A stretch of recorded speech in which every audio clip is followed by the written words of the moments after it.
Open the gates, Cal. We all knew Hilltop was coming. We'd all seen it, you know, in the graphic novels. We get to that shot in the show where the gates open and it's like, holy crap, it's Hilltop. And that's really the reaction we want the fans to have. Wow. I actually teared up when I walked onto the set. It was so beautiful. That's really exciting for us to have something that's so close to the comic right in the show. That approach of layers of seeing the house in steps really worked very well. This is a brick and mortar house that is our set that has been built in time for all of this. That's called Barrington House. It was a 13-week build in all, which was probably one of my records, but not mine. It was due to the fantastic crew I had putting it up. Every day I'm like, we have to go, go, go.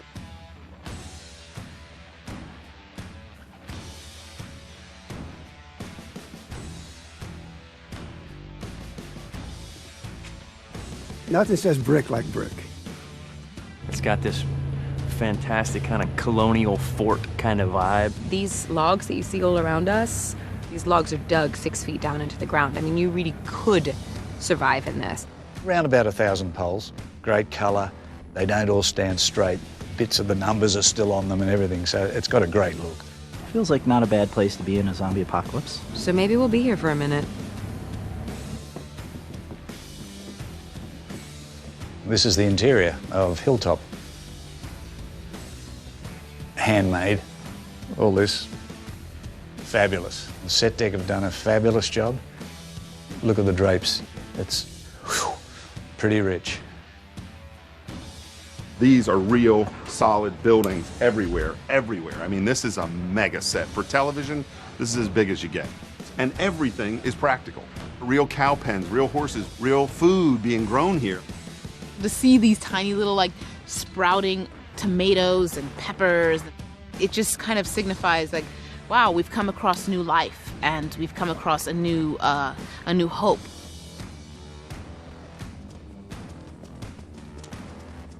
I'll start down, Andy, and then we'll go. The challenge with the fight scene is how quickly it expands out. Just planning it, blocking it out, kind of figuring out what the scope of it would be. It's a lot of people being very physical. Get off of me! It's a huge undertaking. We have a huge crew. When you have that many actors and that many little beats you have to cover, it just becomes a very complicated sequence to get. We started by putting knee pads and elbow pads on everybody that walked into the courtyard. We make it as real as possible, and the people that are new are going to go home with bruises. When this young lady decides to punch Rick, Michonne, of course, doesn't like that. What she's really trying to do is give her a little warning pop. We started out where it was going to be what we call a clothesline, where she was just going to hit her across the chest and send her sprawling, her legs in the air, and drop her to her back. Michael wanted a little bit of a leg sweep, so we added Denai coming around and sweeping her feet out from underneath her at the same time. We have to do it initially carefully, and then we can let loose.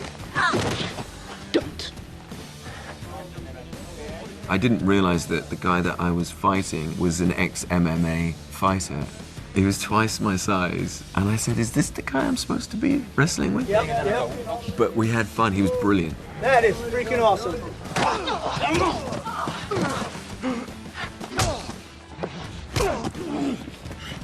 We shoot with 3 cameras. I was very keen that I wanted it to be a very shocking fight, but also quite funny. One of my favorite things in this episode has been the breaks in tension. We've had a ton more comedy than we ever have, which we've needed so much more.